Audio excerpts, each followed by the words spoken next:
रात का सन्नाटा, सिर्फ हाईवे पर गाड़ी के टायरों की आवाज। सूरज, जो चंडीगढ़ की एक मल्टीनेशनल कंपनी में सॉफ्टवेयर इंजीनियर था, अपनी कार में अकेला था। उसका गांव मथुरा अब भी कुछ घंटों की दूरी पर था। सूरज 28 साल का था, समझदार, मेहनती और अपने परिवार का इकलौता बेटा। उसकी 2 बड़ी बहनें, माता पिता और एक छोटा सा घर मथुरा में था।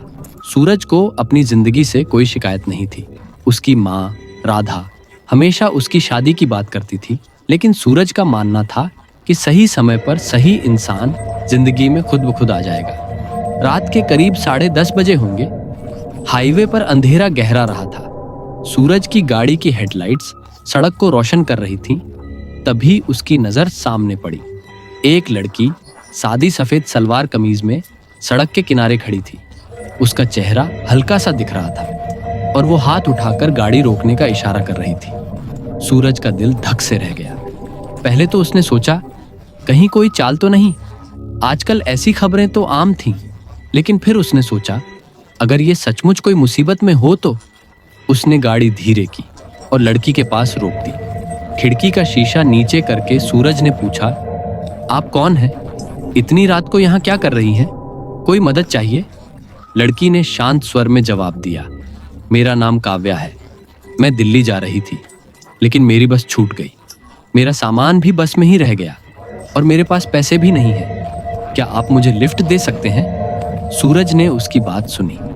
काव्या की आवाज में एक अजीब सी शांति थी, लेकिन उसका चेहरा साफ नहीं दिख रहा था। सूरज ने हामी भरी, ठीक है, आ जाइए। इतनी रात को अकेले रहना ठीक नहीं। काव्या गाड़ी में बैठ गई और सूरज ने गाड़ी आगे बढ़ा दी। कुछ देर तक गाड़ी में सन्नाटा रहा। सूरज ने बात शुरू करने के लिए पूछा, आप दिल्ली में क्या करती हैं? काव्या ने जवाब दिया, मैं एक एनजीओ के साथ काम करती हूँ। औरतों के लिए काम करते हैं। मैं चंडीगढ़ किसी काम से आई थी, लेकिन बस छूट गई। सूरज ने हल्का सा मुस्कुराते हुए कहा, अच्छा काम है, लेकिन इतनी रात को अकेले? थोड़ा खतरनाक नहीं? काव्या ने जवाब दिया, खतरा तो हर जगह है, लेकिन कभी कभी इंसान की नीयत खराब होती है और कभी कभी कुछ और। उसकी आखिरी बात में एक अजीब सा वजन था। सूरज ने उसकी तरफ देखा, लेकिन काव्या खिड़की की तरफ देख रही थी। थोड़ी देर बाद काव्या ने पूछा, आपकी शादी हो गई? सूरज ने हल्का सा हंसते हुए कहा, नहीं, अभी नहीं। माँ दबाव डाल रही हैं, लेकिन मुझे लगता है सही समय पर सब हो जाएगा। आपकी? काव्या ने धीमे से कहा, मेरी नहीं हुई। मेरे माता पिता नहीं हैं, मैं अकेली हूँ। बातचीत में कुछ अजीब सा था। काव्या की हर बात में एक रहस्य छिपा लगता था। सूरज ने सोचा, शायद वो बस थकी हुई है। तभी काव्या ने अचानक कहा, आपने कभी सुना है कि रात के समय हाईवे पर कुछ अजीब चीजें दिखती हैं, जैसे भूत प्रेत? सूरज हंस पड़ा, अरे ये सब कहानियां हैं। मैं इन चीजों पर यकीन नहीं करता। अगर मन मजबूत हो तो कोई भूत प्रेत कुछ नहीं कर सकता। काव्या ने जवाब नहीं दिया, लेकिन उसके चेहरे पर एक हल्की सी मुस्कान थी, जो सूरज को थोड़ा अजीब लगी। कुछ घंटों बाद सूरज दिल्ली पहुंच गया। उसने काव्या को एक बस स्टॉप पर उतारा। काव्या ने धन्यवाद कहा और गाड़ी से उतर गई।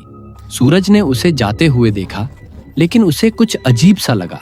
काव्या की चाल में एक अजीब सी हल्कापन था, जैसे वो जमीन पर चल नहीं रही हो, बल्कि हवा में तैर रही हो। सूरज ने अपने दिमाग को झटका और मथुरा की ओर बढ़ गया। घर पहुंचने पर सूरज की माँ राधा ने उसका स्वागत किया। अगले दिन सुबह राधा ने सूरज से कहा, बेटा, मैंने तेरे लिए एक लड़की देखी है। उसका नाम काव्या है, दिल्ली में रहती है। बहुत अच्छी लड़की है। मैं चाहती हूँ कि तू उससे मिल ले। काव्या का नाम सुनकर सूरज के होश उड़ गए। उसने सोचा, ये वही काव्या तो नहीं? लेकिन फिर उसने सोचा, ये सिर्फ इत्तेफाक है। उसने माँ से पूछा, माँ, ये लड़की कहाँ से मिली? कब की बात है? राधा ने जवाब दिया, कुछ दिन पहले हमारी एक रिश्तेदार ने बताया, बस तू उससे मिल ले। सूरज ने माँ की बात मान ली। उसका अपनी माँ पर पूरा भरोसा था। कुछ हफ्तों बाद सूरज और काव्या की शादी तय हो गई।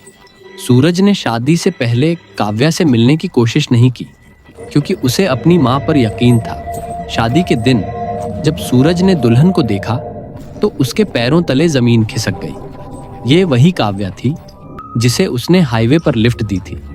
सूरज का दिमाग सुन्न हो गया, लेकिन उसने खुद को संभाला।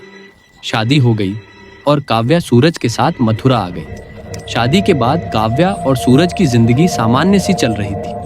काव्या घर का काम करती और सूरज अपने लैपटॉप पर काम। लेकिन सूरज ने एक अजीब बात नोटिस की।